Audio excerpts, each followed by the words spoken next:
හරි. අපි දැන් සෙට් ගැන කතා කරමු අපේ පස්වෙනි data type එක. එතකොට සෙට් එකක් කියලා කියන්නේ විශේෂත්වයක් තමයි මේක unordered data type එකක්. අපි කතා කරා ordered data types තිබ්බේ මොනවද? list එක, tuple එක වගේ ordered data type එක. මේ set එක කියන්නේ unordered data type එකක්. ඊළඟට මේ unindexed collection of unique items කියලා තියෙනවා. හරිද? ඒ වගේම duplicates තිබ්බොත් ඒක automatically remove වෙනවලු. හරිද? curly brackets වල තමයි අපි සාමාන්‍යයෙන් set එක define කරන්නේ. එතකොට cannot contains duplicates cannot access item by index. ඒ කියන්නේ index වලින් මේක item access කරන්න බෑ. අපි අර ඉස්සර index ගත්තේ.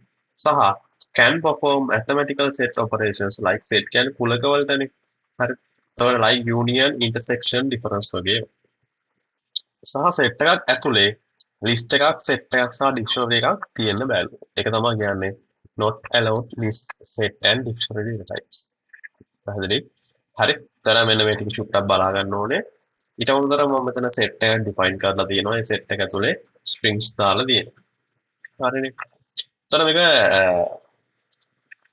ගත්තොත් once a set is created you cannot change its item but you can remove items and add new items. හරි. එතකොට මම මෙතන set එකක් create කරලා තියෙනවා curly brackets ඇතුලේ. ඊළඟට මම print කරලා තියෙනවා ඒ set එක. එතකොට ඔයාලට පේනවා මෙන්න මෙතන set එක print වෙලා තියෙනවා. පැහැදිලිනේ? හරි.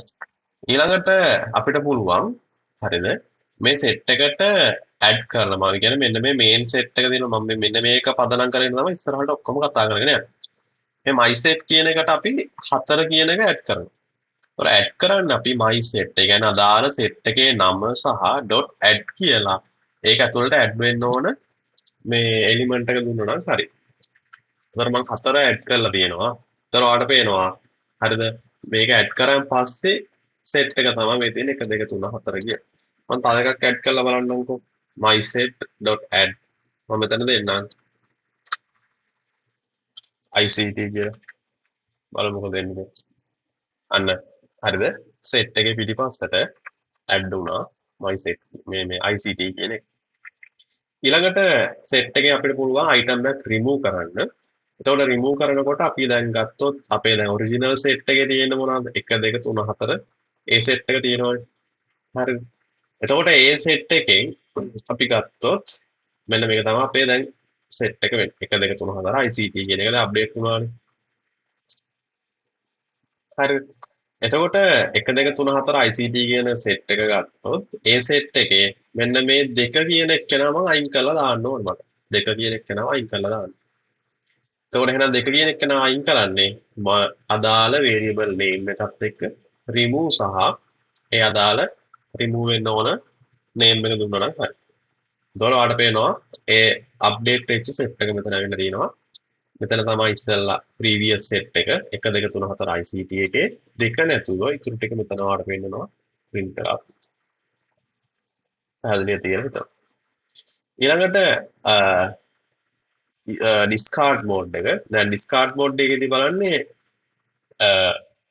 10 තියෙන එක්කෙනා remove කරන්න බලන්න. හරිද? බලමු. ඒතොර එහෙම එක්කෙනෙක් නැහැනේ. after discarding හරි no error even if 10 not found. error එකක් අපිට පෙන්වන්නේ නැහැ. discard කරා. හරිද? ඊළඟට adding multiple items. ඔයාලට පුළුවන් මේ set එකට update කරන්න. හරි? set එකට 5යි සහ 6 කියන දෙන්නම add කරලා තියෙනවා. එතකොට my set.update update එකත් එක්ක multiple items ඔයාලට මෙහෙම add කරන්න පුළුවන්. පැහැදිලිද? එතකොට 5 සහ 6 add කරන් පස්සේ ඔයාලට මෙන්න මේ විදිහට තමයි බලා ගන්න පුළුවන්. හරි. ඊළඟට මේකේ len function එක ගත්තොත් set වල len function එක වැඩ කරනවා. දැන් ඒවා මම කියන්නේ නැහැ අපව අපි දැන් දන්නවා len function එක මොකක්ද කියලා. මේ set එකේ තියෙන items ගන්න. ඒතර ඒ items ගන්න ගත්තන් පස්සේ ඔයාලට පේනවා len A එකේ items තුනක් තියෙනවා. ඒත් එක්කම dictionary එකත් මෙහෙම කතා කරගෙන යනවා. dictionary එක ගත්තම dictionary items are ordered, are changeable and do not allow duplicates. හරි. එතකොට මම මේකේ එකක් කියන්න අමතක වුණා මට. මොකද අර ඕඩර්ඩ් කතාව නේද? මේකේ අන්ಓඩර්ඩ් කතාවක් තියෙන. දැන් මේකේ තියෙන්නේ data unordered. හරි. unordered data type එකක් මේක. ඒ කියන්නේ මොකද්ද? දැන් අපි ගත්තොත් set එකක් 10,20 සමානද බලමුකෝ 20,10ට. අන්න true කියලා එනවා. හරිද? ඒතකොට මේක ඇවිල්ලා මොකද්ද? set එකක්නේ. මේ ඇවිල්ලා set එකක්. set වල හරිද? මෙතන බලන්නේ මේ set එකේ මේ කුලකයේ තියෙන ඕනම අවයවයක් මේ එහා පැත්තේ කුලකයේ තියෙන අවයවයක් හා සමාන වෙනවද කියන එක. පැහැදිලිද? ඒතර මේකේ ලොකේෂන් කතන්දරයක් නෑ මේකේ. set එකේදී වෙන්නේ මේ වම් පැත්තේ කුලකයේ තියෙන ඕනම අවයවයක් මේ පැත්තේ තියෙනවද කියලා තමයි බලන්නේ. පැහැදිලිද? ඔයා ඕක ආයේ මේ විදිහට දුන්නොත් 10,20 10,20 තිය බලමු. හරි. එතකොට false වෙනවා. ඒකට false වෙන්න හේතුව තමයි දැන් මේකේ 10යි 20යි තියෙනවා හරි items දෙකයි. මේකේ 10යි 20 30ක් තියෙනවා. දැන් බලමු මේකට 30 දාලා.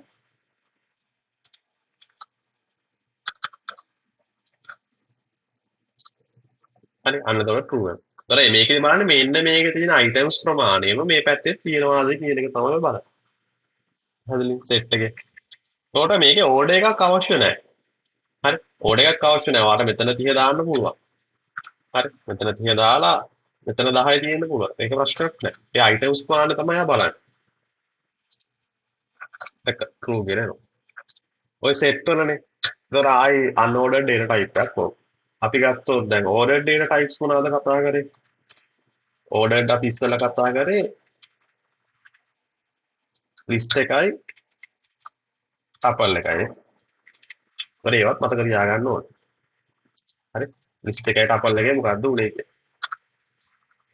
හරි. දැනට මම කතා කරලා තියෙන වලින් ordered කියලා අපි අර mainly කතා කරන list එකයි tuple එකයි unordered කියලා අපි mainly කතා කරේ මේ set එක. පැහැදිලිද? හරි.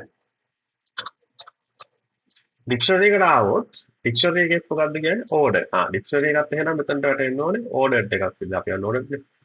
හරි.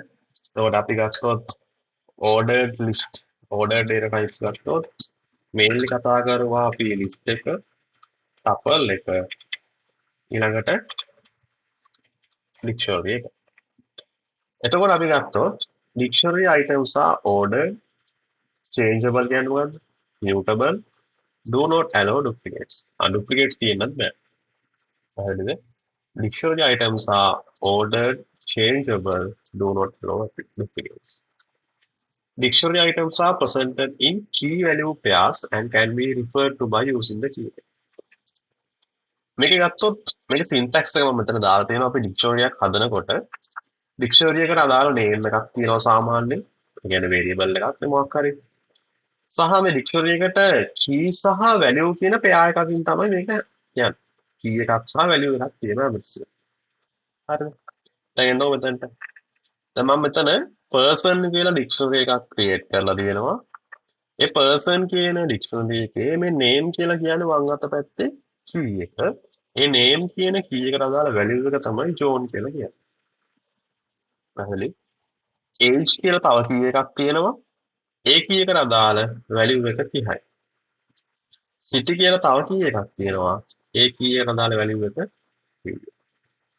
එතකොට මේ ඩික්ෂනරි එකේ තියෙන keys වලට අදාළ values ටික ඔයාලට ඕන නම් වෙනම output කරගන්න call කරලා ගන්න පුළුවන්. දැන් මෙතන ගත්තොත් මම කරලා තියෙන්නේ මේ පල්ලෙහා කරලා තියෙන්නේ print එකත් එක්ක ඒවා output කරලා තියෙන්නේ. මෙතන කරලා තියෙනවා name කියන key එකට අදාළ value එක output කරන්න. person කියන ඩික්ෂනරි එකේ name කියන value එකට key එකට අදාළ value එක output කරලා දෙනවා. ඒකට John කියලා අපිට එනවා. ඒතර අපිට මේ ඩික්ෂනරි එකේ තියෙන values output කරගන්න නම් හරිද? එයාගේ key එක call කරා නම් හරි.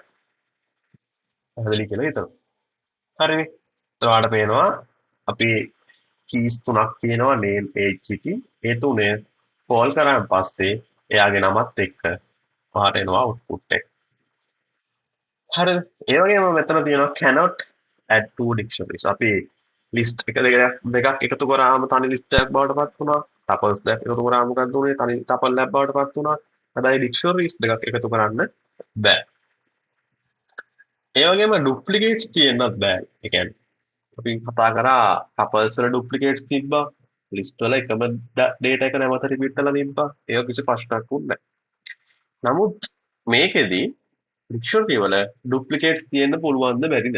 අන්න එතන ප්‍රශ්නයක් තියෙනවා. හරිද? මේකේ බලමු ඩුප්ලිකේට්ස් තියෙන්න පුළුවන්ද බැරිද කියලා ඔන්න බලමු. දැන් මෙතන මම ලිස්ට් එකක් ඩිෆයින් කරලා තියෙනවා this district කියලා. හරිද? this district කියලා ලිස්ට් එකක් හදලා තියෙනවා. මේ ලිස්ට් එක ගත්තාම මේ ලිස්ට් එකේ කීස් ටිකනේ මේ වම් පැත්තේ බ්‍රෑන්ඩ් කියන කී එක තියෙනවා. එයාට අදාළ වැලියු එක 4. මොඩල් කියන කී එක තියෙනවා. එයාට අදාළ වැලියු එක මස්ටෑග්. year කියන කී එක තියෙනවා 1964. ආයි ඊට පස්සේ year කියලා කී එකක් ඩිෆයින් කරලා තියෙනවා 2020. අන්න මෙතන year කියන එක මොකක්ද වෙලා තියෙන්නේ? ඩුප්ලිකේට් වෙලා. හරිද? මෙන්න year කියන එක මෙතන පළවෙනි year එක මේ දෙවෙනි year එක මේ. ඒතර මේ වගේ වෙලාවකදී මොකද කරන්නේ මෙයා? මෙන්න මේ ඩුප්ලිකේට් වෙන්න බෑනේ. ඩුප්ලිකේට් වෙන්න බැරි නිසා පළවෙනි year කියලා ඩිෆයින් කරපු එක ඉග්නෝර් කරලා දෙවෙනියට වා ලියපු year කියන එක තමයි එයා ගන්න. අන්න ඒක නිසා තමයි ඔයා මෙතන ලිස්ට් මේ ඩික්ෂනරි එක ආයි කෝල් කරනකොට මේ ඩික්ෂනරි එකේ තියෙන key value pairs ටික බලන්නකො අවුට්පුට් වෙලා තියෙන බ්‍රෑන්ඩ් ෆෝඩ් එක අවුට්පුට් වෙලා හරි මොඩල් එකට අදාළ මස්ටෑන්ග් එක අවුට්පුට් වෙලා year එකට අදාළව අවුට්පුට් වෙලා තියෙන්නේ එක year එකයි. ඒ කියන්නේ ඔයා අන්තිමට ඩිෆයින් කරපු year එක තමයි අවුට්පුට් වෙලා තියෙන්නේ. අන්න ඒක නිසා තමයි කියන්නේ මේකේ ඩුප්ලිකේට් වැලියුස් pairs තියෙන්න බෑ කියලා. නෝ ඩුප්ලිකේට් pear එකක් තිබ්බම පස්සේ මොකද වෙලා තියෙන්නේ? අවසානයේට ඩිෆයින් කරපු එක තමයි මෙයා අරගෙන තියෙන්නේ. පැහැදිලිනේ? එතකොට එහෙනම් මේකේ ඩුප්ලිකේට්ස් තියෙන්න බෑ. ඩුප්ලිකේට් pear එකක් කියලා තමයි අපි කියන්නේ මේ සම්පූර්ණ pear එක. අනිවාර්යෙන් කී එකට මෙතන වැලියු එකක් දීලා තියෙන්නේ. හරිනේ? හරි. එතකොට කී එකකට අනිවාර්යයෙන්ම අපි ගත්තොත් වැලියු එකක් එන්න ඕනේද? හරි. මම දෙන්නම් මෙතන වැලියු.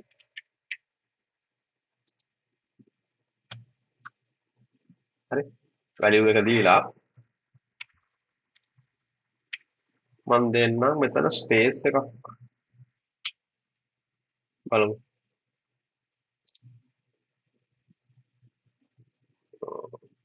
තමයි ගාවන. හරි.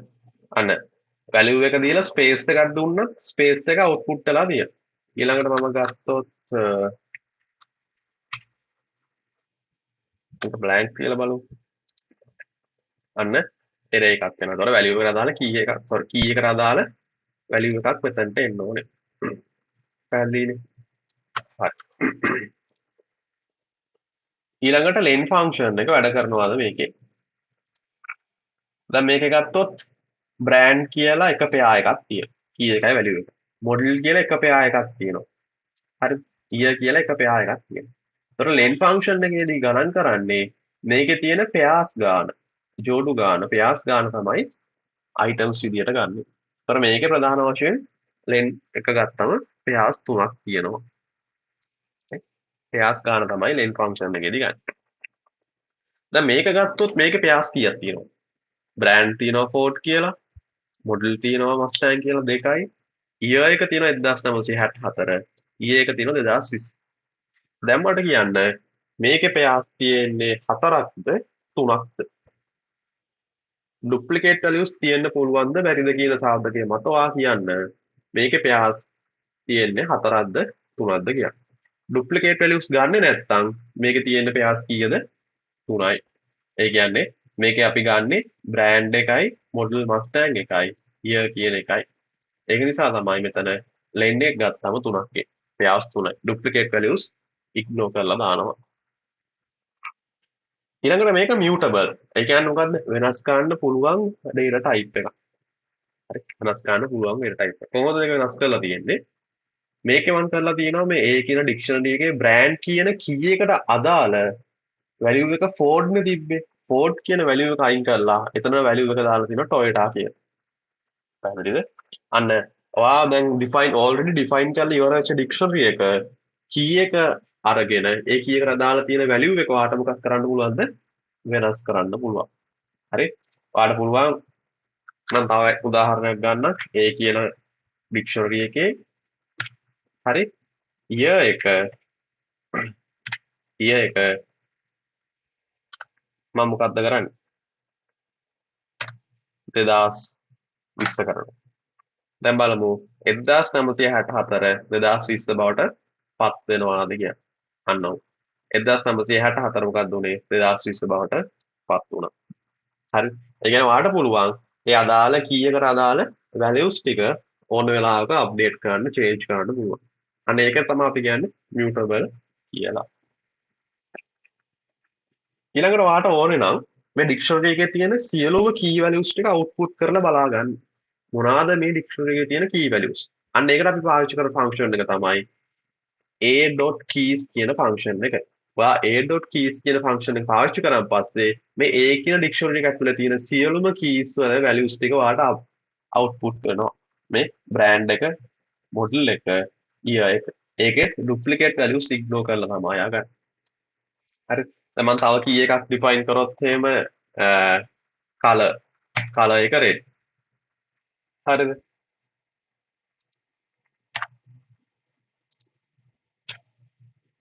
දැන් එතකොට මේකේ තියෙනවා brand කියලා එක pair එකක්, model කියලා එක pair එකක්, year කියලා pairs දෙකක්, color කියලා pair එකක්. එතකොට මේකේ keys මොනවද තියෙන්නේ? brand කියලා එක key එකයි, model key එකයි, year කියන key එකයි, color කියන key එකයි. එතකොට මම කරන්නේ මෙන්න මේ dictionary එකේ තියෙන මේ සියලුම keys ටික output කරගත්තා මේ විදිහට. අන්න ඔයාට එනවා ඔක්කොම keys ටික. ඊට පස්සේ මට ඕන වෙනවා දැන් අපි ඉස්සෙල්ලා ගත්තේ dictionary එකේ තියෙන keys ටික. මේකෙදි මම කරන්නේ dictionary එකේ තියෙන values ටික විතරක් output කරගන්නවා නම් a.values කියලා ගන්න. අන්න a.values කිව්වන් පස්සේ Ford Mustang සහ 2020. එතකොට duplicate values ignore කරනවා. ඒකේ latestම define කරපු value එක තමයි ගන්න. අන්තිමටම define කරපු එක. පැහැදිලි? ඔන්න ඔතනින් අපේ data types කතන්දරේ සම්පූර්ණයෙන් ඉවර වෙනවා. එතකොට අපිට අදාළ data types 6ම කතා කරලා ඉවරයි. හරි? 6ම කතා කරලා ඉවරයි. එතකොට මේකේ ලස්සන note එකක් හදන්න. එතකොට අපේ මේක සම්බන්ධ activities ටික අපි class එකේදී කතා කරනවා. හරිද? එතකොට මේ theory දනු මේ theory ටිකනේ මම කතා කරගෙන ගියේ practical approaches සාමාන්‍ය example ටිකක් අරගෙන theory ටික තමයි කතා කරගෙන ගියේ. එතකොට මේ ටික සම්පූර්ණයෙන්ම හොඳටම බලාගෙන note එක පිළිවෙලට හදාගෙන යන්න. හරිද? අපි class එකේදී මේකේ exercise ටික කතා කරමු.